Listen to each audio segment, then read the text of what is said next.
Hello, everybody. We are officially live, and we have the results of the RNC chair election.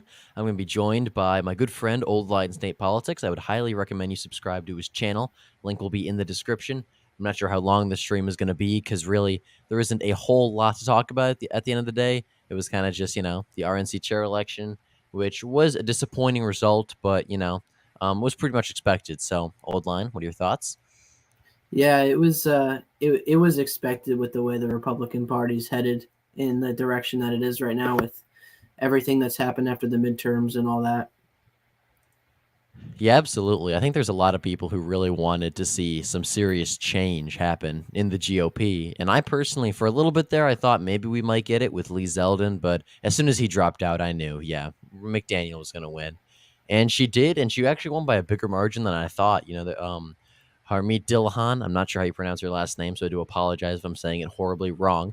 But she was on Twitter saying that she really thought she had a chance and she was convincing people. And she got a lot of endorsements from mainstream, like state GOPs and local ones as well. So I was kind of thinking she might actually have a shot, but apparently not because it wasn't even particularly close. McDaniel got 111 committee members to vote for her, and you need a majority of 168. So I think she only needed 85 and she got 111, so wasn't even really that close. Interesting. Yeah, I think that I think that the GOP just honestly just needs a new face in the Republican National Committee and across the Senate and House. In my opinion, I think that everyone honestly wants change. I mean, that's what we saw in the midterms. We'll try to see in the midterms, but after the GOP even failed uh, to retain or get the Senate, it was pretty much doomed for the RNC chairman after that. Yeah. And McDaniel, I did not like any of her responses, after the election. People were like, oh, can you explain why we did so poorly? And her response was basically, it's not my fault. It's up to the individual candidates, which is really BS. I mean, she kind of decides where the funds go. She kind of decides certain aspects of the platform. She could have given candidates more money. So really, at the end of the day, she is the coach. I mean, she can say all she wants about, oh, the players didn't do this. But as the head of the whole thing, she has to kind of be more involved. And if people aren't doing what they're supposed to, like she says they were, then she should have gotten involved and, fixed some of these campaigns. But I think either she just doesn't care or she's just completely incompetent, one of the two. So, very disappointing that we didn't get her out of there. I think it's more the fact that she just doesn't care. Honestly, I think it's more of a money and power aspect for her. I mean, we lost under her as RNC chairman. We lost one presidential election, the Senate twice.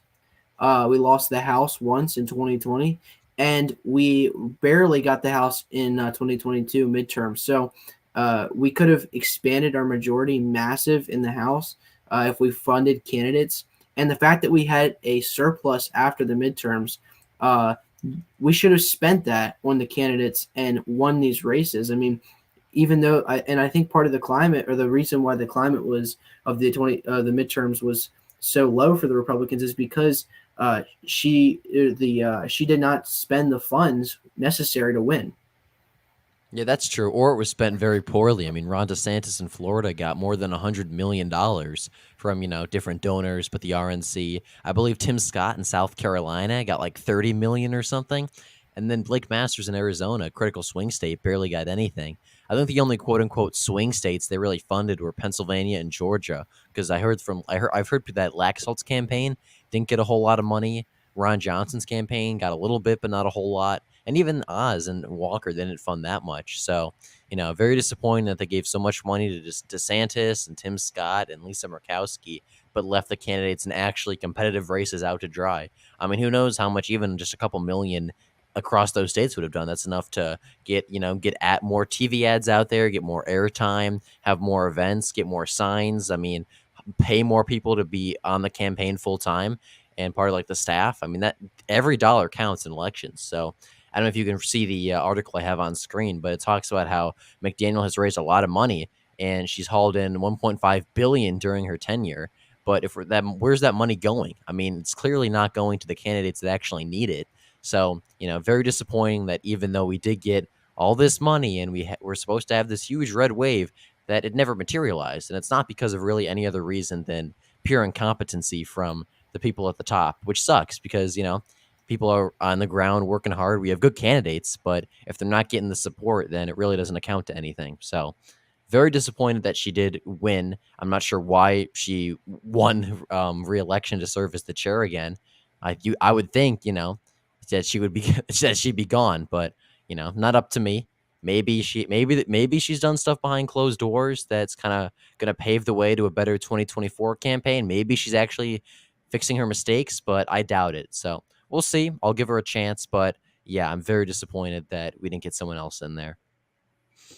Yeah, and you pointed out something interesting is that she funded, or I should say, she did not fund any of most of the candidates that were Trump endorsed. Blake Masters didn't receive much funding, as you said. Herschel Walker didn't receive much funding. Dr. Oz did not receive much funding. So all these swing states, and Adam Laxalt, all these swing states that were Trump endorsed candidates, they didn't receive funding, but yet we fund people that are rhinos, swamp creatures who are within the political regime in Washington. All right, and we're funding them for races that are locked in, like you said. Ron DeSantis in Florida, he had a very solid lead. We didn't need to fund him that much. Tim Scott, like you mentioned. So it's just stuff like that just kind of gets me aggravated when we have when you have a clear majority, or you have a clear path to victory in states, and then you go and spend money on states that you already know and you have those races locked in. It just seems stupid, and it's just lack of, I guess, she's just not understand. I guess she just doesn't understand how to actually do the job correctly. If I'm saying that right. Yeah. No, I get what you mean, especially because, like I said, according to Fox News, she's hauled in $1.5 billion during her tenure. Like, where's that money going? Are we actually seeing, like, when you donate to the GOP at the federal level, or even like the national GOP, or even like your state GOP, where does that money go? It's clearly not going to the candidates that actually need it. So, just questions that I think we as Republicans or Republican leaning voters, we want to know, because why would we donate to the RNC when we don't know where the money's going, and it's not even going to candidates that really need it? I mean, $1.5 billion, that's crazy that you could raise that much. And the fact that we don't know the money clearly isn't being spent where it's supposed to be spent. So I don't know. And I mean, I was even looking at fundraising numbers throughout the cycle in 2022. We did fine with our fundraising numbers, but every candidate was pretty much on par with the Democrats, which is unusual because Democrats have become more or less the party of the wealthy and the elites, especially on the coasts. So Democrats have become more or less the leaders in fundraising in the last couple cycles or so. But this was the one cycle that Republicans had pretty much matched them. So that money was clearly not spent because we got outspent like 5-1 in every single race, especially competitive ones. So I don't know, it makes no sense to me, and I just want to see answers, honestly.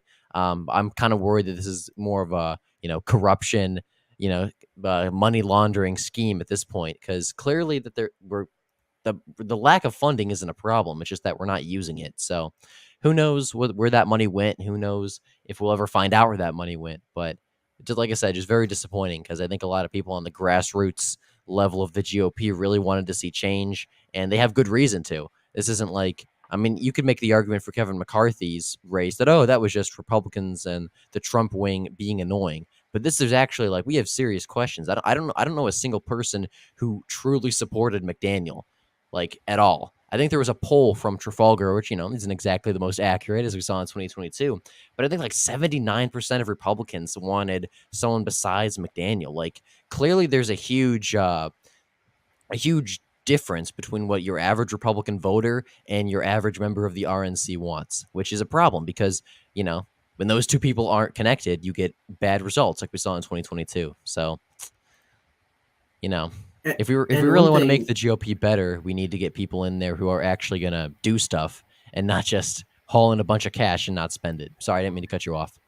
no, you're fine. I didn't know you were going to say something, but what I was going to say, what Buckeye said was, like he pointed out, where is actually the money going? Is it going in the pockets of the elites within the Republican Party, or like what you said, where is it actually going? Because that's a question I want to know: is why are we donating all this money and not seeing results that could help us and this country?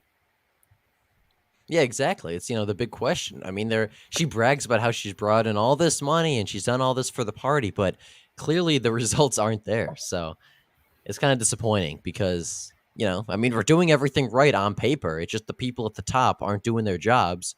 So it's not really panning out. And I will say this, I'm going to be fair to both sides. I am very disappointed that Trump didn't spend more of his money after the RNC was, kind of screwed over our candidates because Trump hauled in millions of dollars this cycle as well. I think he has roughly 100 million in his war chest based on the last numbers I heard, and he didn't spend any of that to support candidates across the country. So he's not off the hook either. I mean, Trump should have spent his money to support people like Blake Masters, Oz, Walker, once he saw the RNC wasn't going to do their job. So, Trump deserves a little bit of, I don't want to say blame, but like he could have done more too. This isn't just, oh, our McDaniel is responsible for everything.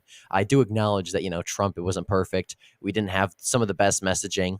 But at the end of the day, this all kind of falls on her. She is in charge of the GOP. If you are in charge of a company, sure, there's outside factors that may hurt you, but at the end of the day, you are responsible for making sure that company succeeds. And ideally, if your company goes bankrupt, you don't get reelected to serve as the chair again or the CEO or whatever. So, like I said, there's just no accountability in this party, which is very sad because it's probably the thing we need most. Absolutely. And I don't know if you know this or not, but Ronna McDaniel, I think, is actually the niece, or I don't know if she's a niece or she's a family. She's somehow related um, to Mitt Romney. Yeah. So I don't know I if think she's his that's niece. Yeah. okay. So with that being tied together, I mean, he is a complete definition of a rhino. I mean, I don't know if that has something to do with where this money's going, with giving it to the Romney Foundation or whatnot. I don't know if there's corruption, but it just definitely is something interesting to look at. Yeah, definitely. I mean, it sets off alarm bells anytime you have someone with the name Romney in any position of power. I'll say that.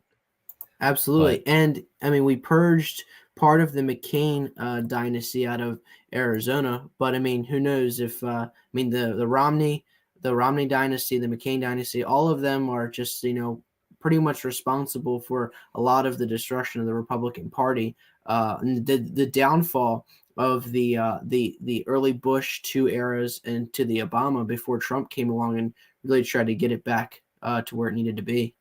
yeah, definitely. I think the time of the GOP as more of a neoconservative center right party is come and gone. I mean, maybe not to the people running it, but definitely for the base, because clearly there's a more populist nationalist movement within the Republican Party that has seen some success. I mean, you've seen JD Vance win in Ohio, Blake Masters winning in Arizona. I mean, all across the country. And I think that's another thing that we have to talk about is that if the primary elections where the voters of the where Republican voters got to decide on the candidates, they chose the Trumpian, more conservative, populist candidates. It was in the general election that they lost, and then after we chose them, that they got screwed over. So clearly, the base is more populist and right wing than the party leadership, and the party leadership is happily going to screw us over if it means making sure those candidates don't win, which is that's a huge problem. I mean, if we want to win in 2024, not just the presidency, but the House and the Senate, hold the House, take back the Senate, then we really need a party that's going to be, completely aligned. We can't have the more grassroots side supporting some candidates and the more upper class, not upper class, the more elitist, higher up supporting other types. So, like I said, it's just disappointing because, you know, ideally, on paper, we should be crushing the Democrats. I mean, Biden's approval ratings in the dirt. Inflation is still high. Gas prices are still high. We're bringing in the money. It's just the people at the top aren't you doing it correctly. It's just pure incompetency, as I've said before. So, you know, Absolutely. Yeah. And I think that like you like talking about the primaries in the 2022 midterms. I'm not trying to toot my own horn here, but I mean, in my home state of Maryland, I mean, we chose Dan Cox, who was a Trump endorsed candidate, Trump yeah, supported candidate, over the Rhino, Larry Hogan's choice, and he destroyed her by like around 16 points in a blue state. I know that that was just with Republicans, but you go from a shift of Larry Hogan, who is more of the establishment part of the Republican Party, the shift to a complete, and what the left would call it, an extremist type of person for governor, even though he lost by around 30 points, which is pretty embarrassing in my opinion.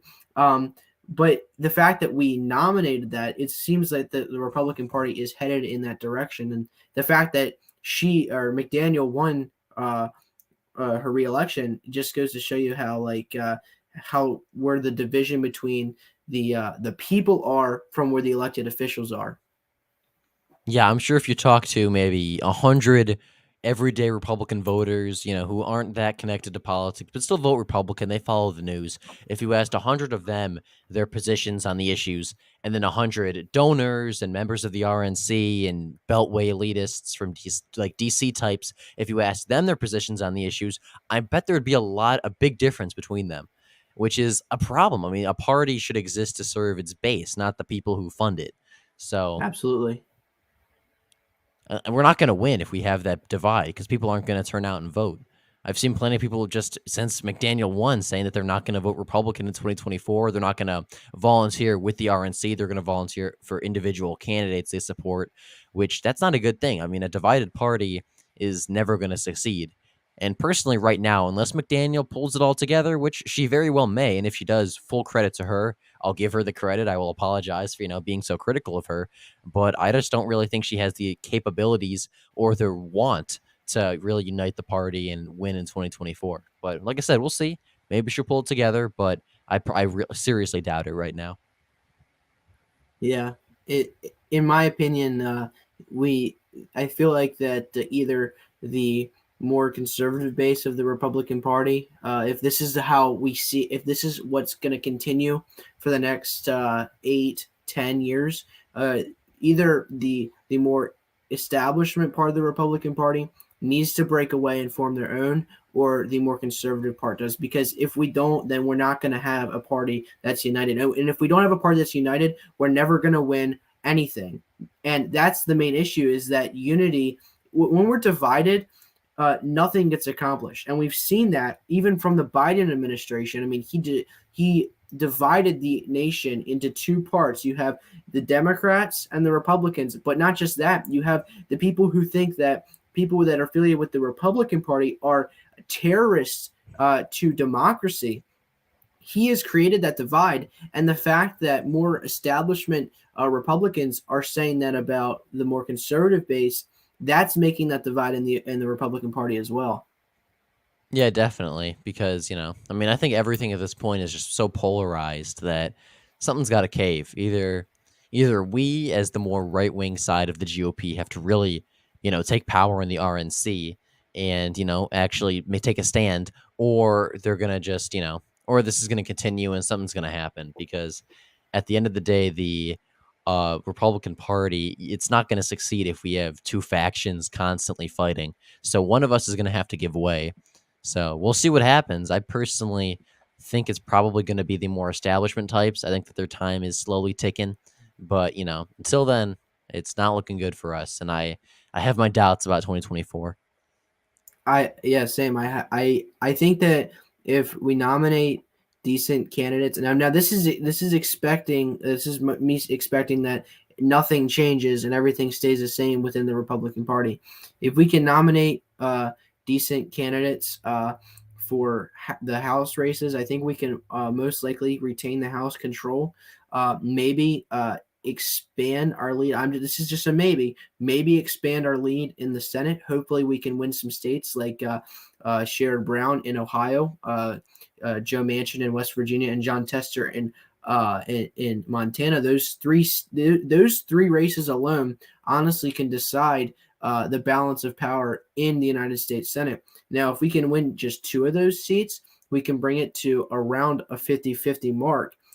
Which would still be in the Democrat control, with the vice president being the tiebreaker. But with that being said, if we have more of these independent types of Democrats breaking away, we can really see that they would vote for a Republican with the Republican Party more and more.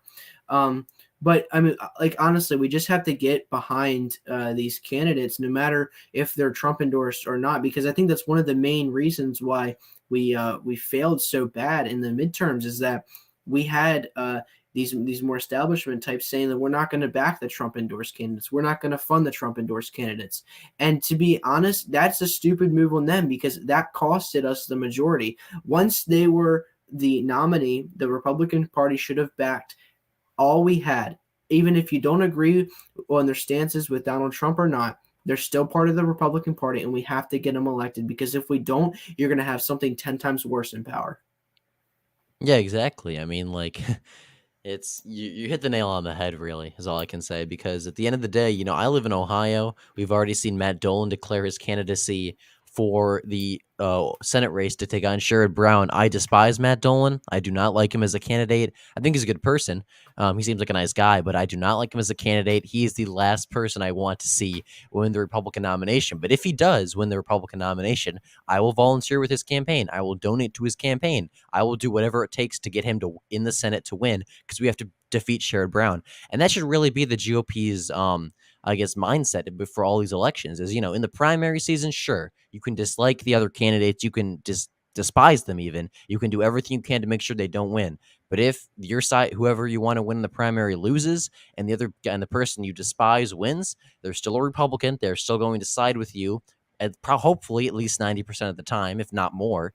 And it's your responsibility to get them elected, especially if you're a higher up in the party. Like I'm just, I'm more of a grassroots kind of guy who just will volunteer for a campaign. But if you're actually making policy and leading the party, then you need to help these candidates, even if you may not like them. It's really just that simple because the alternative, as you said, is always going to be far worse.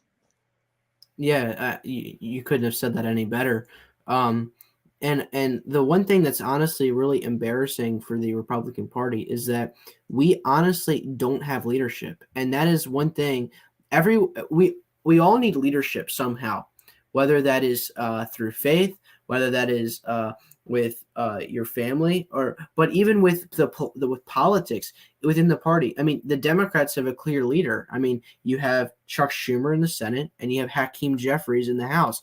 All right, on the Republican side, you have Kevin McCarthy, who's the head, but you have so much division between the Republican Party with the with more of like the Tea Party movement. It's not still called that, but it's the aftermath of the Green Party movement is kind of what broke away from that. And then you have the more establishment type. So the fact that we don't even have leadership in the Republican Party just makes me doubt more and more for 2024 that we're just probably going to lose really big, honestly. So that's just what scares me for 2024, honestly. Yeah, that's so true too about the leadership part. Because if you look at the Republicans, I mean, the Democrats, I should say, they are pretty much all united around Joe Biden. I mean, sure, they may not like him 100% of the time. They may think he's not progressive enough. They may think he's too progressive, depending on who you ask. But at the end of the day, I am very confident if you asked 100 Democrats, probably 99% of them would say, yeah, I'll vote for Joe Biden in 2024, unless, the Republican alternative is better. And, against Trump, I just don't know if Republicans will vote for Trump in 2024. There are so many people who despise Trump, who want DeSantis or even someone else to run. And then there are also plenty of people who support Trump who won't vote for anyone else. So at the end of the day, I think the Democrats they do have that leadership that they will unite around a candidate. They have support from the media, they have institutional support. That at the end of the day, even if the candidate is not good, the Democratic Party will vote for them. The Republicans really don't have that.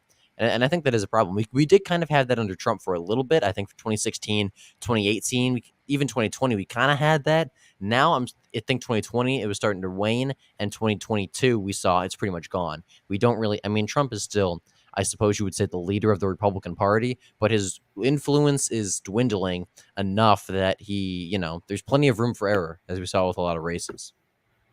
Absolutely. And I think part of the problem is that the media in this country is they're one-sided.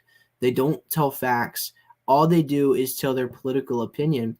And every single day you go on Fox News, CNN, NBC, okay, ABC, all these news networks you see, and they're just bashing Donald Trump. And after a while, even if you're a Republican, more of an establishment type, you're gonna hear this stuff and accept the lies that they make. And I think that honestly, the media in this country is the real enemy of the people now, as we Very saw true. that in 2020 and in 2016. Just the lies that surround them is just absolutely insane, and it's just mind baffling that how much they can twist their own lies and spin their web, and they never get caught, they never get questioned about anything, and it's honestly just insane how far the media has gone in this country and how extreme the Democrat Party has gotten.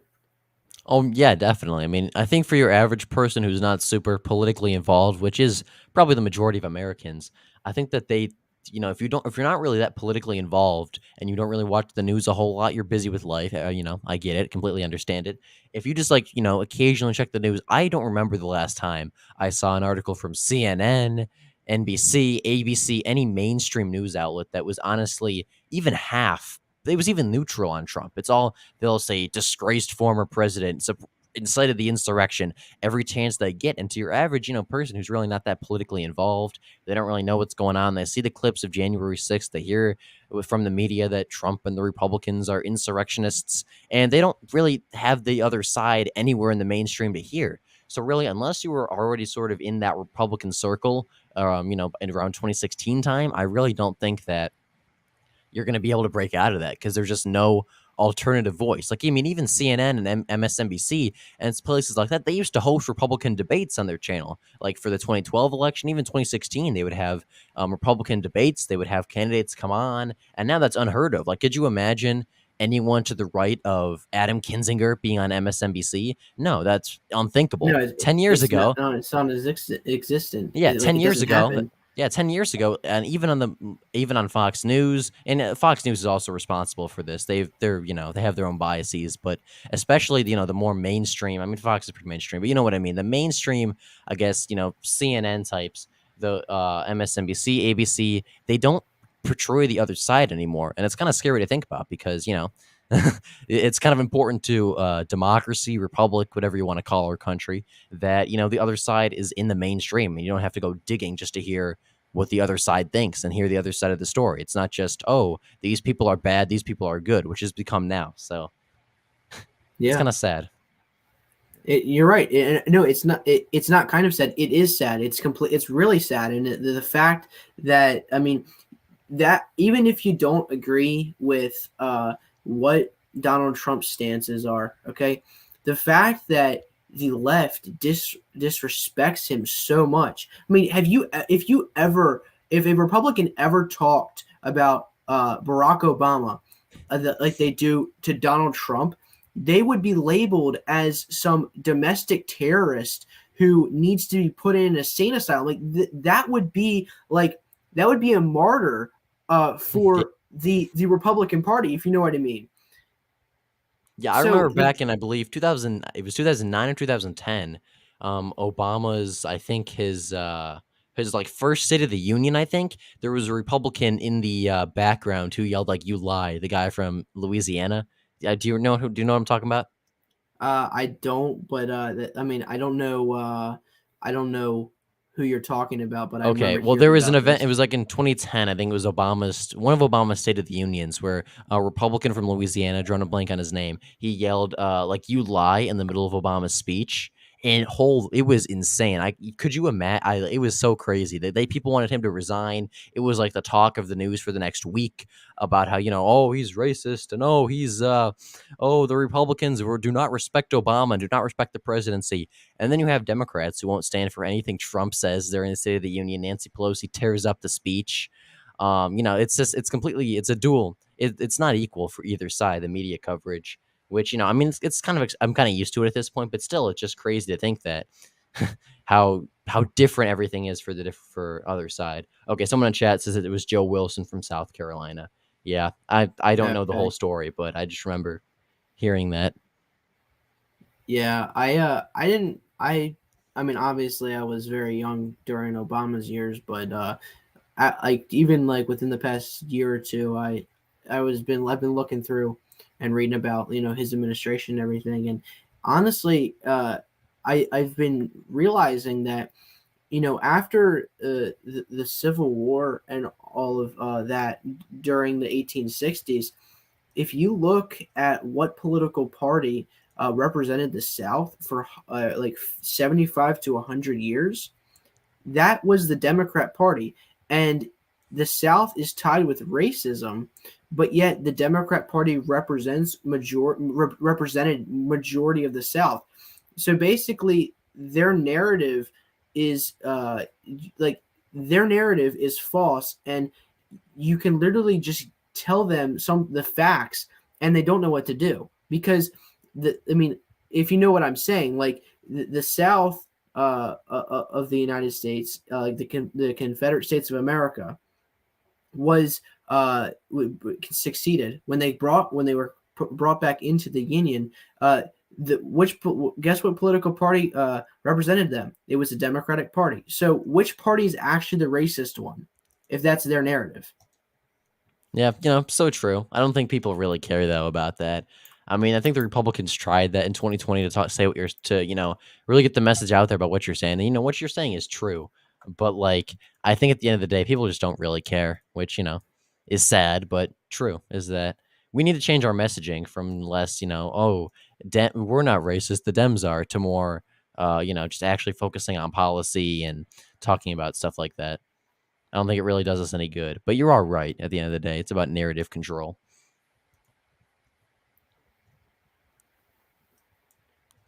Hello, you there? AFM. Yeah, yeah. I'm Yeah, he sorry. wants to come on. I know. He's being cringe. Do you want him to come on? A- I'll send. I don't really care. yeah, I don't really care either. Okay. AP is not going to join. All right, we'll invite him then. Let's see. We'll get his 2 cents. Hopefully, he doesn't just turn it into all his other streams where he just talks about Mark Kirk and elections and stuff. The serious part of the stream is over. AFM is coming on. Yeah. So Once AFM's on, there's like the stream's pretty much done. yeah, if you're watching the stream to sort of get the news and our 2 cents on it, then thank you for watching. I appreciate it because nothing of value is going to be said. It's so true. AFM, don't say anything that'll get Buckeye kicked either, Yeah, or true. me. I probably am gonna get kicked after the whole racism thing, so I probably should not No, talk you're like fine. that on YouTube. No, I don't think YouTube's gonna care. All right, I sent the link. I had someone in my December 6th stream Yeah. for Herschel Walker and Raphael Warnock. Someone called me racist for saying that CRT is real. Yeah, and they're most. like, sorry, go ahead. That's the most. You go. Never mind. Okay. I was like, they were like, whoever, I don't remember who said it, but they were saying like, what schools implement it, and I gave them like a list of all these states, and then they like stopped talking after that. It was actually kind of hilarious. Yeah. Like I said, I mean, a lot of people who don't really follow politics too closely, they just see a couple headlines and think, oh, Republicans bad, Democrats good, and then it kind of just evolves from there. Right. Okay, is this working? Yeah, we hear you. Okay, Yeah. okay. So yeah, I was expecting this to happen. Like I don't know. Like some people actually thought McDaniel wasn't gonna win, but I think it was pretty clear she was. Like what? Yeah, I think if there was any serious shot, she would have lost. Zeldin would have jumped in. Yeah, what were you really like expecting? Well, I knew when Zeldin dropped out because he basically knew he wouldn't win. So especially someone like Dylan wasn't gonna win either. So. And look, you guys are kind of dooming. I'm still super optimistic about 2024 because here's the thing. I actually did some research, and the areas Republicans did the worst in were the more Trump areas in 2022. They did very good with the, independents. Oh, yeah. No, that's true. But if we don't have competent leadership to get those people to turn out, then they're not going to. But they will if Trump's on the ballot. That's the point. I hope so, but... They will. from They turned out in 2020, and we had the same incompetent leadership. We just did bad with independence. We do I don't good know, with independence. we were a little again. bit more competent in 2020, in my opinion. Nah, we still had McDaniel. All I can say is I hope that with the people that actually did get elected, it kind of helps bring independence to the Republican Party, like the instead of the Democrat Party. Look, I'm still optimistic with the independents. Like, the polls were relatively right with independents, and Trump is doing great with independents right now. I think people just hate Biden a lot more than initially realized. I think that's kind of what we're seeing, and we saw that with independents this year. It was mainly the Republican turnout that caused it, and Trump does increase Republican turnout. We've seen that multiple times. I mean, even the more Trumpian candidates did better in the suburbs. People like Tim Michaels, I've talked about this before. He did basically inline and Waukesha. He actually did better in Racine. Obviously, I talk a lot about that race because I live in Wisconsin and I'm more biased towards that race. So, but there's a lot of races where that can be said, you could say. Yeah. For someone that's that lives true. in Wisconsin, you don't really have a northern accent. That's true. Well, he kind of Well, does. I'm kind of talking quiet right now. It's kind of hard to tell as of now. If you watch He my kind of streams, does when he talks, yeah. yeah. North State Politics says if Buckeye doesn't let me on the stream, then he likes Tim Ryan. I sent him the link on Discord. He's not joining, so that's Who's not him North at this Star? point. Is that who even is North Star? Is he on Twitter? Wow. I come across this channel like I don't know a couple months There! ago. Oh, here he is. Here now. I just heard you say I wasn't gonna join Buckeye. Huh? Buckeye does like Tim Ryan though. He's a Tim Ryan nationalist. Oh, I love Tim Ryan. I secretly I love- donated my money to him. Okay. I'm a Barnes Michaels voter.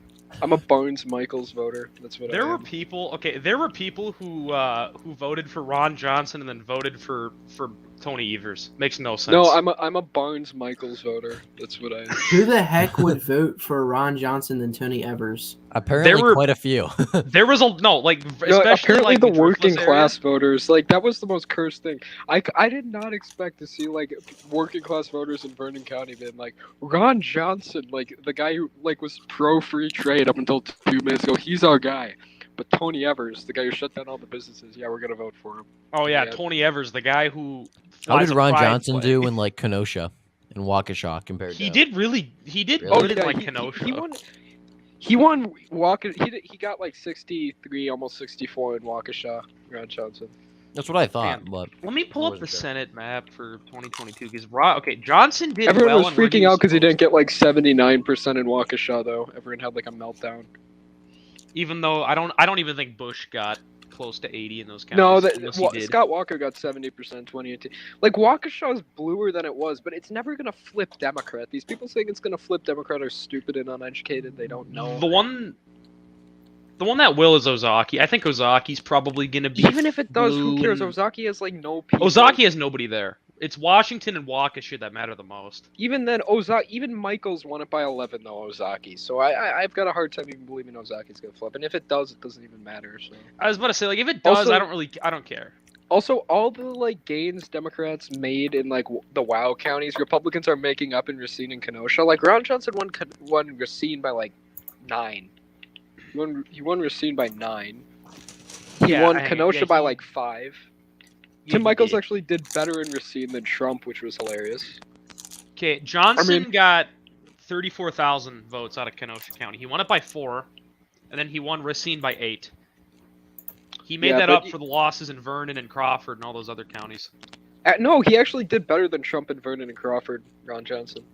Yeah, by like a point or so. But even then, I mean, they don't carry that the much fact votes. that Ron Johnson was able to move those counties right, I think, just shows that those counties are basically Democrats are done in those counties. I don't like, know. The dude- thing I'd like to know is what is up with Sauk County. That one confuses me. No, it's just like a tourist trap. That's where Wisconsin Dells is. But actually, you know what's Wisconsin cursed? Dells is red. No, Ron Johnson won Wisconsin Dells, but for some reason the rurals in that county are It's bluer than the it's city. Baraboo. It's It's so the city of cursed. Baraboo. That county, like the rurals are blue, but the city there is red. It's just so cursed in Sauk County. We don't talk about Sauk County. Yeah, I mean, like Johnson did good enough in the WoW counties. I mean, like I'm looking at the shift map right now. He did 4 4 points better in Waukesha, which is, you know, the big vote carrier. So I don't really know what people are complaining about. I mean, Milwaukee, like people are panicking about Milwaukee and Madison. They didn't even really move that much. Madison we're did, gonna but make didn't. Milwaukee a lot narrower. Okay, I'm working with people behind the scenes. We're gonna make Milwaukee narrower. It's not gonna flip. Behind the but we're gonna make scenes, interviewed them.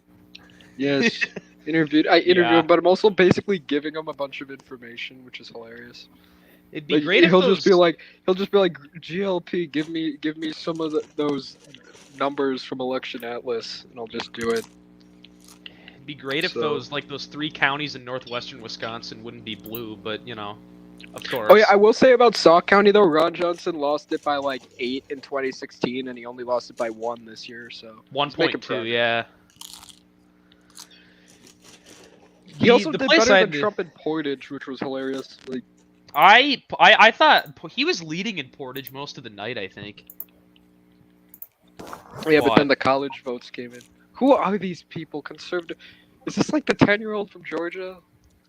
Oh God. What the heck? Yeah, Okay, so I'm the- not. I'm not Oh. 10, but yes, I'm from Georgia. You're not 10, Um, you're 11. That's like a. What's his No, name? he's he's Okay, not I 10, guess he's 10 and- Wyatt Tomlin is right. Some Republicans can't do math. No, Minnesota Ooh. predictions. That kid. He was the. I'm not 12. I'm 13. Oh, that guy, dude! I debated that guy. Like, he didn't stream it. Like I debated him and Tomlin. It was a 1-on-2, and I kicked both their butts. We debated electability. He was like, "Oh well, Republicans need to run these like that squishy dude- moderate candidates." Has That anyone dude heard? has like no politics. Like, look, asked. I was asking him questions, okay, on his stream. I was like, I just asked him, what do you like about the Democratic Party? And he was like, their healthcare plan. And I was like, can you explain me their healthcare plan? And he was like, I don't know. I'm not a policy guy. Then why? And I was like, why? Then why why do do you you? like? Then What why do the you like it? heck? Then what about it do you like if you don't know what it is? Average some of these Democrat people don't- voter. But I'm gonna be honest. The people on the Democrat right, Party like, is so look, uneducated. people on the right in the election community are just as bad. Like, you ask someone like one of those like if there's like that Brian Fitzpatrick stand, whatever. You ask him his opinion on any issues, he's gonna be like, I don't know. I just like seeing red Chester County, blah blah blah. Like, The thing that pains me too is there are a lot of okay, in Minnesota, this is a Minnesota thing.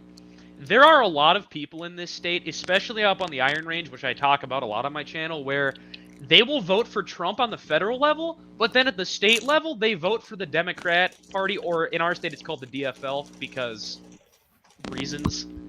And Yeah, of people like course. that are just beyond me. People like that are beyond me. And honestly, I think with the GOP, like Minnesota, I think is a state. I have a hot take on Minnesota. Yes, it appears to be gone, but the thing is, there are a lot of normies in the Twin City suburbs.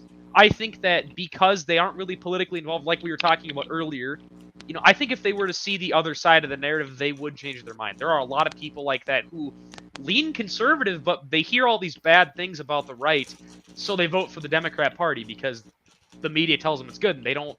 I think if we can tap into those people and change their minds, I think that is kind of how we can win them back. I don't think we'll win all of them back, but it could happen. You know what? What if we sucks just with ban- a lot of wait, these no. swing Here's states? how. You know what sucks with a lot of these swing states is that the cities basically control how the election goes on the presidential level. Especially states like Michigan and Pennsylvania and Minnesota, where Pennsylvania, Georgia, Illinois, Michigan, like In basically Wisconsin, every it shouldn't state. though. Like, Wisconsin, it I'm doesn't. gonna be 'cause honest there's with more rural Wisconsin, it people. shouldn't because.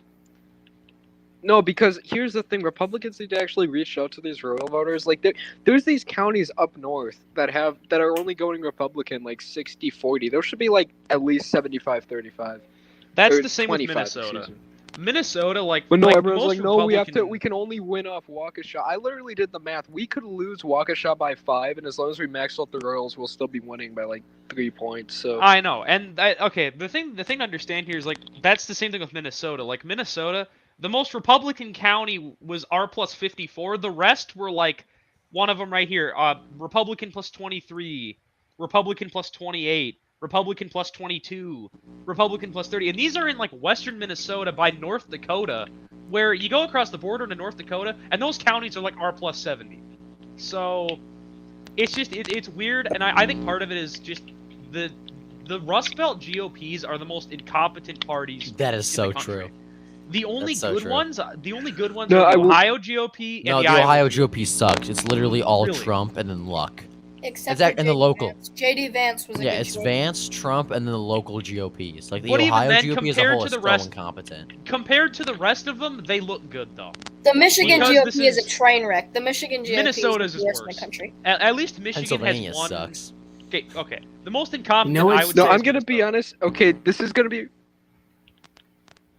Okay, I'm gonna be honest. The Wisconsin GOP gets way too little credit. We've basically blocked absolutely every major Evers thing outside of the and even his lockdown was like super mild. It wasn't even called the stay at home. It was called safer at home, and it basically just was the government saying we would recommend it if you stay at home. But there was like nothing big in terms of that.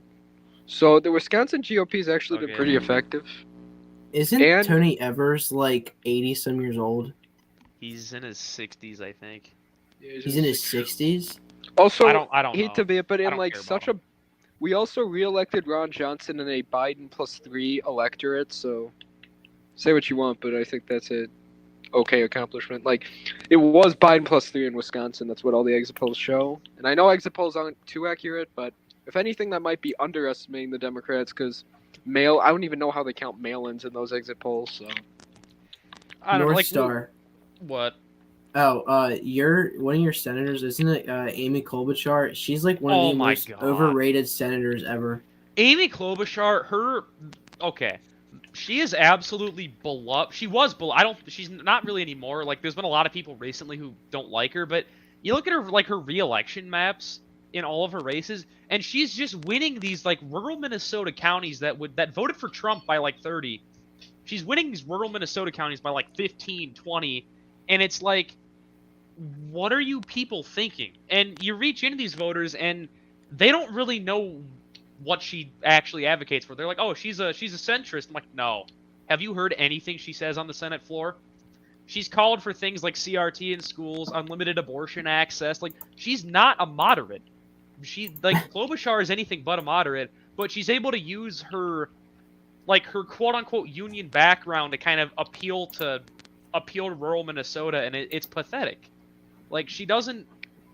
And personally, I think 2024. I think I think it'll get under 10 in 2024. I doubt it'll be But- under 10. It'll probably I be think doubt we it. need a joke. They, We need a. It'll probably in be somewhere 2018, around it went to 12. her with 30. It went to It'll her with probably 30 be in somewhere around 2018. 12 or 13. Right, but I We mean, need then a again, Joe we're Pinion for less Minnesota. polarized. So I don't know. We need a Joe Pinion for Minnesota. I don't know. we This need, like- state's just. We I need a can't Joe believe- Pinion clone. I can't believe that Minnesota last time it went red or for the GOP on the presidential level was 1972. It was Nixon, and he barely won it in an environment where he was carrying the Rust Belt states by like 20. Yeah, he only won He your won state with, Illinois like, by more than he 5.5. won Wisconsin by that year. I don't even think he got over 50%. I think it was because I think a third party candidate sucked a bunch of votes away from whatever the Democrat's name was. I forget. Walter It was Mondale. George McGovern. George McGovern. Oh no, I'm not. I was about to say Mondale. Mondale Yeah, you're won right. Minnesota for some reason. Yeah. Although, to be fair, I can see Because why it he was his did. home Reagan. To be fair, also Reagan Reagan did was do not some. that great on some issues. Reagan was pretty. I don't know. Like I do not like Reagan. I've been very open. Like I don't like him. Look. I Okay, would he's take Nixon over. over Reagan, Okay, honestly. okay. Can I say this about like Reagan? He's overhated by some people, but overrated by a lot. Like, let's say this: if it wasn't for him, the GOP would still be like on the fence on abortion. Like, we wouldn't That's have true. had. Like, he's basically the Yes. sole reason the GOP. I mean, socially, Literally his stances were very good on things like abortion and Well, yeah, LGBT. But then when it came to like the economic policies, they weren't very good. No, like if you go back to 1976, there was actually a poll conducted. The majority of pro-life people voted Democrat, and the majority of pro-choice people voted Republican. Actually, in 1976, but Reagan kind of turned that around. I mean, So- Reagan on social issues was all right. I mean, he was pretty good on those. But the big thing You have no with, fault like, divorce though. That's one of my. yeah, that No again, fault. He literally okay. Like, say what you want, but He later still in his signed career, it. he still he did signed it. it. Oh, I killed 5 people, but I regret it, so it's all good. That's the later in thing. his- It's like yeah, but you he can did it when regret it. he was very liberal when he was governor of California, but he got more conservative later on in his life. You That have to is realize. I don't true. know. And He that's was great, very but the liberal. damage that did is Right, but I mean, the thing is, unprecedented. He didn't do Right. it. Look, he didn't even do no fault divorce. It wasn't like a national thing. It was just in California locally. It was. It Yeah, but wasn't still done the nationally. first one that it started inspired a ripple others. effect. Yeah. Yeah, I but don't I'm know, like, not the gonna big say thing that is- he was like an evil guy because No, I never the said that. the GOP was better with him around. If we would have had someone like John Anderson, then the GOP would be not recognizable. Wouldn't be socially conservative, frankly. If someone like John Anderson was the nominee instead of Reagan, so Oh, that's true. So someone in the chat said if Reagan never existed, would the Democrats still be pro-life? Probably. no, that wouldn't have. No, They would have. No, they wouldn't. neither They party would have been. They both would They have been like would've- on the fence. They would have got. They would have. They would have had a gone pro-life off the cliff. faction, but they wouldn't be like as a whole. No, I think they still would have gone off the cliff, but Republicans wouldn't have had an effective opposition. Because our like culture has been like deteriorating for so long that it was eventually abortion was going to become like super celebrated anyways. Yeah, I mean, So like, again, there our just culture's wouldn't been be anyone degrading, pushing so- back on it if Reagan wasn't around.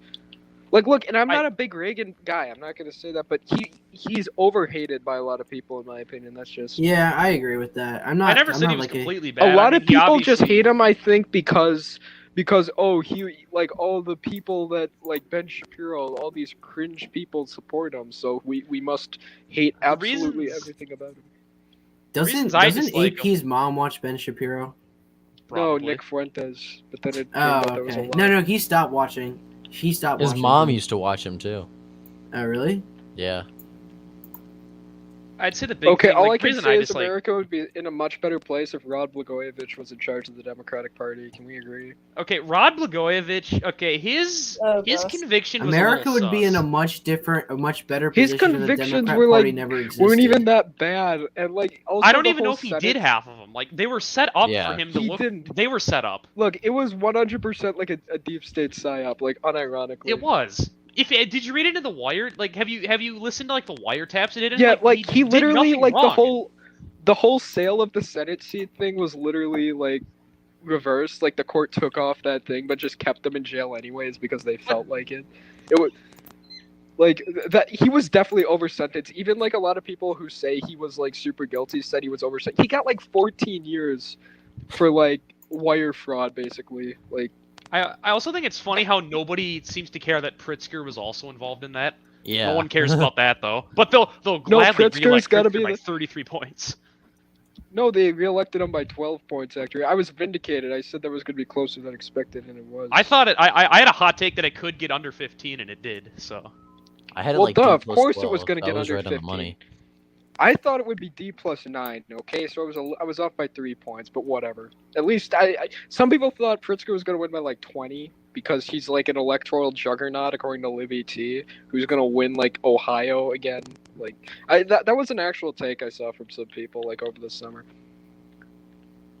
Midwest November politics was supports the thing. Pritzker 2024. Like he unironically supports him, and I'm like, and he's like, just the only reason Pritzker was the race got close was because of Chicago turnout. I'm like, shut up. No, he still almost he got within 15 against a guy who compared abortion to the Holocaust on the campaign trail in one of the most pro-choice states in America. Okay, he's not a good electoral juggernaut. I will say that.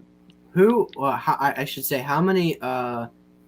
What is the percentage that Pritzker got in Illinois? I don't remember what it was. 54%. He got 54% of the votes. That's actually like kind of pathetic for like Illinois, honestly. Yeah, Biden got 57%. Just to. for an incumbent governor in the state that Biden won by close to 20, you should be winning by about the same. Yeah, definitely. He actually Especially brought down against Doug- Darren Bailey. Yeah. Darren Bailey was an was- awful candidate. Darren I like Bailey him, but literally- he was not that. But he was not electable. There was literally For a Illinois, he suburban sucks. county that voted against Bruce Rauner that voted for Bailey. The county It's that kind of like Rockford's in. it's Darren Bailey's kind of like Doug Mastriano. Like I like the guy, but he just is not electable. Okay, Well, dude, He I run for Okay, look, Congress in Southern Illinois. No, he's. What do you mean he's not electable? It's hilarious because like Doug Mastriano actually did worse than Darren Bailey. You look at the margin. Pennsylvania was D plus 14. Illinois was D plus 12. Like imagine telling someone that would be a closer race. I think Wow. the reason why Pennsylvania was not even close was because A, Mastriano didn't know how to campaign, and he also had no money. They That's didn't true. like the RGA. The RGA. The bluest I county think, Mastriano campaigned in was Bucks County. Yeah. Okay. Wow. No, and he held like an He Mastriano only got visited screwed by the red RGA. counties. Well, because he needed to get the turnout. If he had the No, turnout, okay, then I think I'm it gonna would've be been honest. better. That was so sad. Like they were hyping up Mastriano at his first TV ad. It was literally just like him reading with like a broken mic over a I like know. slideshow, basically. Or if It was you've- just or like, if you've I'm seen his Doug YouTube channel. Mastriano. We've had a horrible governor for the past 8 years. We need a change. Vote for me. Like it was something like that. I don't know. Darren like, Bailey, What was on the the other ad hand, was called? I wanna Darren find Bailey it. on the other hand was like, Pritzker's killing everyone. We need someone who will ban crime. I think that kind of rhetoric would work in Pennsylvania, but a state like Illinois, where Bruce Rauner can only Crime. win by like 5, I mean, there's a difference. Like, Bruce Rauner. I still find it hilarious that Bruce Rauner lost a suburban county that Darren Bailey won. it's weird. Illinois is just like, I feel bad for everybody who doesn't live in the Chicagoland area, because it's like you're like basically one city and then a few counties control how the state votes. I mean, No, I will Chicago say though gave- that like half the counties in the state don't enforce the laws, so it's even hilarious. So like you could say the Illinois Democrats are like the most ineffective party since they can't even enforce their own laws. oh like, yeah, the like majority- wasn't it over like 48 counties, like their sheriff's Even- departments wouldn't enforce the gun control law? Even like DePage County, which is like a super suburban county, said they wouldn't enforce the assault weapons ban. No, It was I think hilarious. pretty much all, like, Will County, I think even, like, Will County and Kane County, their sheriffs were like, nah. It was I don't know why I think sheriff's it was, like- elections always tend to lean so Republican. You guys ever notice that? Yeah, like, if like, you go to- Hennep- Like Law and Order. yeah, okay. Did Like, Hennepin- Except for Maricopa, they love their Democratic sheriff ever since they got rid of Arpaio. They love that Democratic sheriff. Did He won any by, of you like, watch 20 in 2020. Joe Lombardo's State of the State address 2 days ago? No, think I he didn't. Did it? He's Nah. base. He's actually doing good. Like in Nevada, everyone was like, "Oh, he's gonna be a squishy moderate. He's not gonna do anything. He's gonna be the next Larry Hogan." And then he actually comes out and like is like, "We're gonna have election integrity in Nevada." I called it. I said he was gonna be good. Everyone was like, "No, he's gonna be Larry Hogan of Nevada." I always knew Lombardo. I always had hope in Lombardo. I never lost hope in him. Like, I knew The idea he like, was a never Trump candidate too was hilarious when he was like Trump's handpicked candidate in the primary. Like my everyone was problem like, with Lombardo, the only thing I was suspicious of was, I don't know how to say this without, like, I'm gonna have to skirt around the TOS when I say this, but I think the reason why he won and Laxalt lost, there was a theory circulating that because he was sheriff during that nightclub shooting in Vegas, that was kind of their ode to him, was him winning. I can't say too much, but that's all I have to say. Like, there are some stupid theories about Lombardo. Oh, Like, he that's intentionally bungled just that a- mass shooting response and stuff, and it's like, okay, you people need to, like, stop. Like, Go outside. you're looking too Oh. far into it. Like, why would a Touch grass. sheriff? Why would a sheriff who is beloved in Clark County, keep in mind, why would he intentionally bungle to a shooting response that he didn't even know was going to happen? Like, how? I'm Why gonna would be he honest, that intentionally mass do shooting that? was kind of sus, though. Yeah, I It mean, it was. was. I But don't the thing think is, I don't Lombardo think had any There were Lombardo like Yeah, helicopters and stuff that was reportedly there, and like Do you the king of seriously Saudi think that Arabia was at the Lombardo- hotel. "Do you The seriously king like?" of Saudi Arabia was there. Something like What? that, yeah. Like one What of the the top hell? Saudi Are you serious? officials was at the hotel, and there were like people Do who you said they seriously saw think Lombardo helicopters. knew about was all this? probably He was- he partying just with Yeah, happened there to are Steve see people who Sisolak. think that, and it's like, if anything, blame the Vegas Police Department. They were the ones who were first on scene, and they completely just failed at their job. So, Well, you I don't know realize what that to that the Vegas police department sucks is because Steve Sisolak defunded them so much. well, yeah, and also, like, Sisolak was... I think Sisolak, at that time, was like a Clark County commissioner or something. That's also has something to do with it. That was 1 year before he ran for governor, so, I mean... Yeah. I don't know. Buckeye, what is your opinion on Joe Lombardo? I like him. That's simple. All right. pretty good. He's been pretty good. Better than I thought. I mean, I never thought he'd be like a Rhino. I thought he'd be a little more moderate than your average Republican, but I never thought he'd be like a Larry Hogan type. But yeah, he's been fine. He's done a good job. I'm happy. I thought he'd be kind of I always thought he'd kind of be like Kim Reynolds of the Southwest. That's Yeah, kind of what I thought. that's actually a really good back. comparison. I think he'll honestly. I think at this current time he'd probably win re-election in 2026. Oh but- yeah, definitely. Well, I'm even if actually there's a kind of Republican skeptical about that because a ranked choice voting is going into play in Nevada, so that's going to Well, screw like, it It'd here's all probably the thing, help though, him. A Did lot you of the just right call wing it party. Nevada? No, the ranked Here's choice the voting isn't going. The ranked choice voting isn't going in yet. It has to be voted again on in 2024, and then it gets. Well, I will say this about ranked choice voting in Nevada. It's a lot different than Alaska because Alaska is just such an odd state. Nevada, on the other hand, that will help with some of these libertarian voters, and it's going to be a lot similar to the system we have in Maine than the system in Alaska, where just like it doesn't have that BS primary, if you know what I mean. In Alaska, it just is in the general. Alaska's system is retarded because you look Yeah, at Maine system is better. Like, would they just have Yeah. like the general election as it? the Alaska can- one. Like people are saying Alaska might go blue, and I'm like, okay, look at the amount of Republican votes for both the candidates in the House race and compare it to Peltola's vote total. If you combine both the totals, Republicans completely trounce Peltola. But Yeah, because no one votes in the second round. well, yeah, like, and that's why, and people are immediately saying Alaska's gone. I'm like, no, Alaska is just a state that doesn't like Trumpian style candidates. But even then, it's only 3 electoral votes. I mean, we don't really need Alaska to win. I mean, because there are other states that are going in our favor. So Well, No, and you here's the actually- thing I always talk about, like, all these, like, electables are like, why do all these right-wing populists want to run these unelectable candidates in, like, swing states? Maybe if we had actual, like, conservatives representing, like, the safe states, instead of people like John Barrasso, who, like, nobody knows or does anything useful in his life, if we had, like, actual conservatives representing these states, maybe we wouldn't need to run, like, our base candidates in places like Nevada, Pennsylvania, places like that.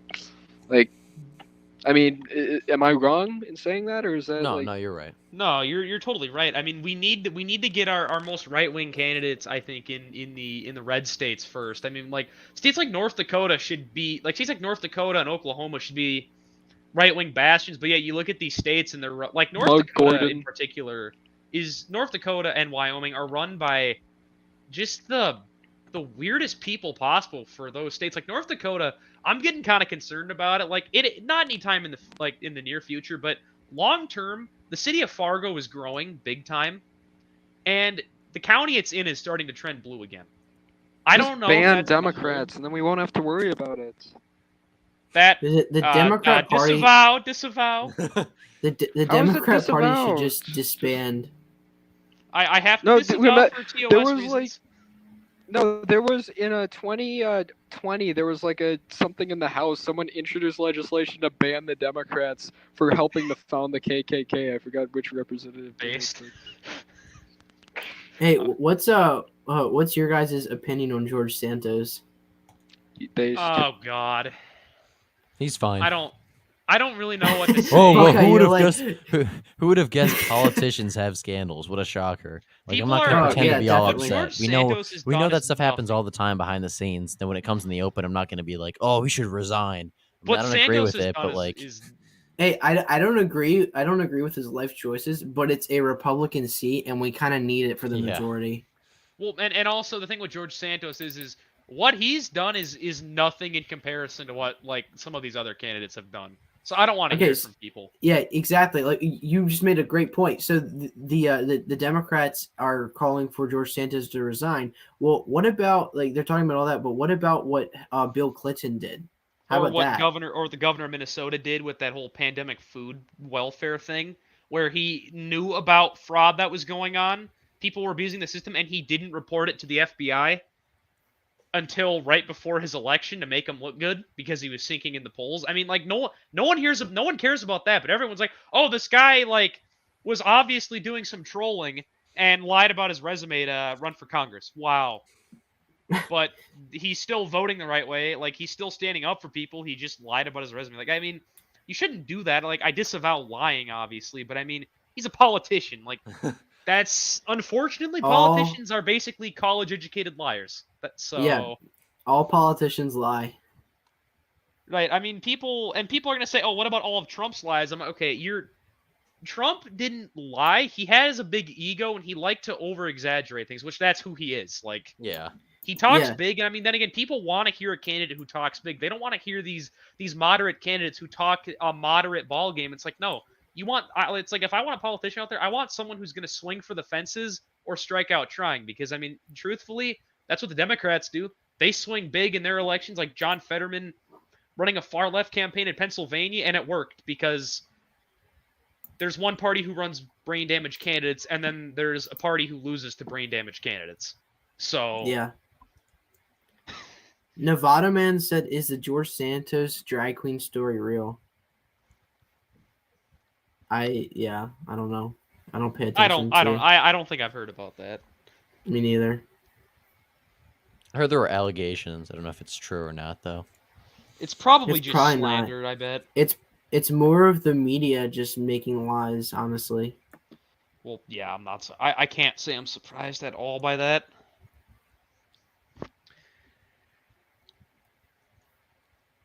You know, it's kind of sad what's happened to Georgia. In all honesty, that state went from being True. like that wasn't even in question. Not even 4 years ago. Like in 2019, like a year before 2020, people weren't even talking about Georgia being competitive. People were like, it'll Yeah. probably go to Trump by 4 or 5, and then all of a sudden 2020 hits, and then the Georgia suburbs, the Atlanta I suburbs. feel like that might happen with Kansas in a couple cycles. Oh yeah, no, I think Kansas is gonna become competitive in the 2030s. Like it's already becoming competitive. I think at Yeah. the federal level it'll start to swing. It'll start to become closer. I initially thought 2020 for Biden was just a fluke there because of the suburban turnout that he got, but now that I see the statewide races there, uh-oh.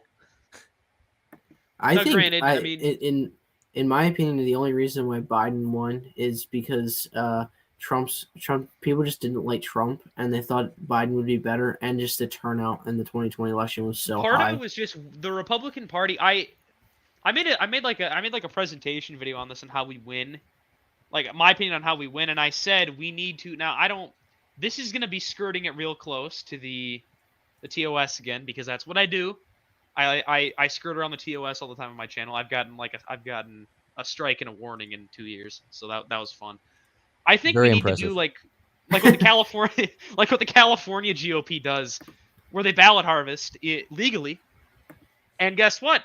The governor race went from being like D+25 for Newsom in 2018 to being D+19. So, and again, True. against a no-name candidate, like the Republican candidate, nobody's ever heard of Brian Dahl before. And guess what? The It was dude actually goes pretty out far there- right in the California state legislature, too. Yeah, I know. The thing is, nobody knew who he was, and he only loses by 19 in California. Which, keep in mind, California, I think voted. I think Florida voted.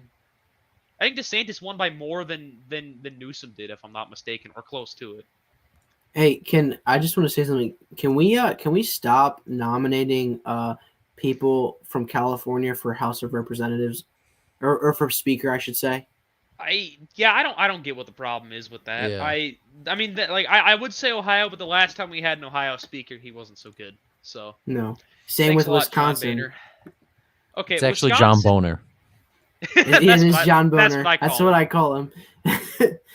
That's what I call him because I called him that in the Ohio Senate race video I did with Rust Belt.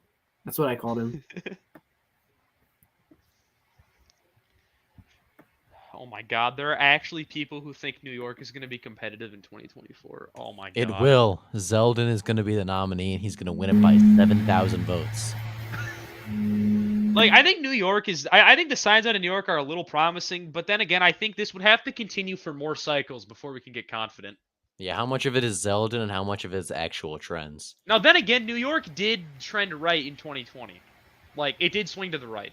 So, maybe there is something there, but I don't know. I mean, New York, I think, is just. That state is just completely screwed, anyways. Yeah. Because Hochul, I think, said she would ban gas stoves this year. Like, she pledged to do it in her addressing the state speech or whatever. So.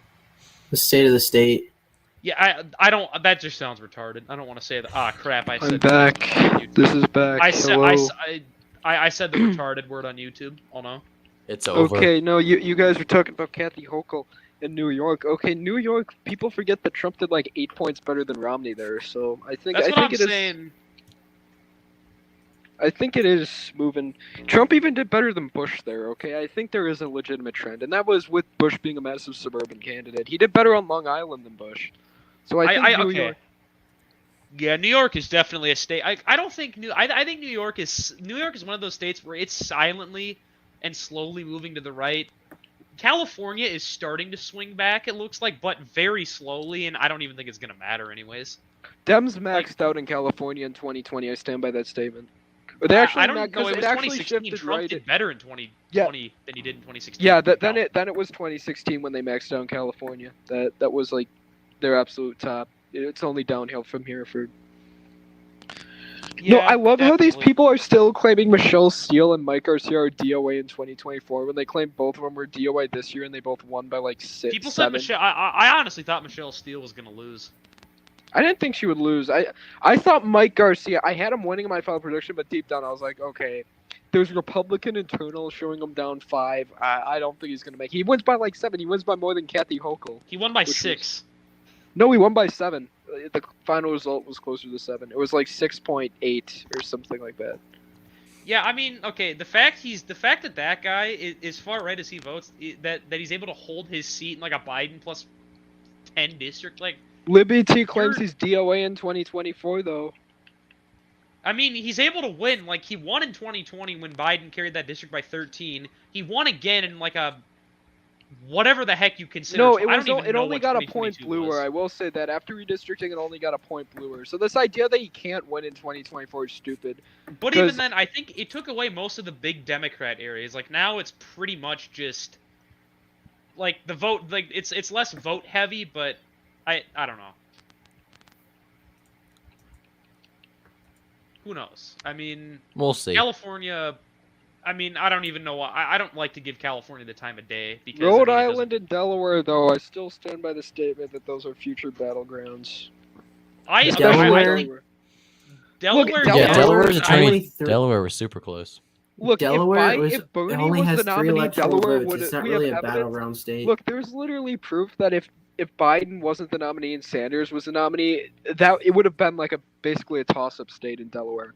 Yeah, Like- the polling had it like a pure toss. Like there was a I- poll there was that something showed. special Look, there was brewing a poll that showed Biden in up Delaware. 20 in the state, which is the amount he won it by. That also showed Bernie only up 1 over Trump. So, like Delaware is a state that is movable, but just Biden, he's loved there because he's Biden. It's his home state. Delaware, but there's only got 3 electoral votes. But it would be useful to have those 2 Senate seats, though. I will say that. That's why it's That good is to true. target those smaller states. Like even if they don't add the most electoral impact, they still make up 2% of the Senate. So Right. I mean, with states like, okay, after 2016, there was something brewing in states like Oregon and Rhode Island. I think with 2020, after 2020, like I initially thought Red Oregon Oregon. could maybe become competitive, but then Oregon just, and then Antifa this year, happened, Republicans did super good in Oregon, though. I will say But that. then again, that's because the Democrat governor was like really unpopular, and also the Well, no, not Republican even there. candidate- Like even in the Senate race, you had like the QAnon lady like win Biden Yeah. counties, and like Republicans did super well in the House. There, they got like they flipped the seat and got 2 other races within 10. So if like Republicans did just a few points better, they would have had the majority of House seats in Oregon. Like they were very close to having that reality. I mean, then again, she did manage to get Clackamas County under 9 or under 10, which is that one like big Democrat suburban county south of Portland. Which, who knows? I mean, Oregon. I don't know. Like, I remember all the Red Oregon memes from 2019 because that was a real. No, hot spot. Same Tucker. with Red Yeah. Minnesota. I remember Red Minnesota. Tucker's gonna win Oregon, guys. Anyone remember the Tucker Carlson Red Oregon meme? Yeah. Oh yeah, from Red Eagle Politics. God, Red Eagle Politics is the only reason I even started doing political YouTube. I'm gonna be honest. Yeah. No, I like everyone Ready? hates him, but I still watch him from time to time because there's so much nostalgia. Because that's the reason You I know, got into electoral politics. Yeah, I'm- Sam. All right. I'm gonna say something unpopular about Rep here. So here's my take on Rep. I used to trust him with electoral stuff because like he legitimately was good a while He was ago. really good in 2020. 2020. Okay, but my main problem with Rep is he's kind of been dropping the ball lately with some of his like his predictions. Because like 2022, again, I don't think anybody predicted that correctly, but I think now that I look back on it, I think Wisconsin at the governor level being likely are, which he said for a long time, was kind of unlikely. I don't know. Like he's very, I don't know. I just Look at honestly, Real American. He thought Tiffany Smiley would get within 5. What? I should Seriously? Yeah. be likely be at. Why? I said at best for the GOP, He had it would be Don like D plus Bolduc up 9. by a lean margin too. He had New Hampshire lean R, Real American. My final Senate prediction, I had Don Bolduc barely winning by the skin of his teeth, and then I like, initially I halfway had him through the winning, but night- my final prediction I moved it back to tilt D. So Yeah, I My had it final tilt prediction, D. I had Hassan winning lean D because my prediction was that neither candidate would get above 50, and that libertarian candidate would screw Don Bolduc over. That was my prediction, was that the libertarians would screw him over because it's New Hampshire, and then And they Hassan did. wins by 10 because. oh New yeah, Hampshire. this is an extremely hot take. If the Wisconsin like general election was held in like late August, there is a very real shot that Michaels and Barnes could have both won. Like Okay, Michaels I'm kind of gonna ran be out honest. of steam. Like listen to this.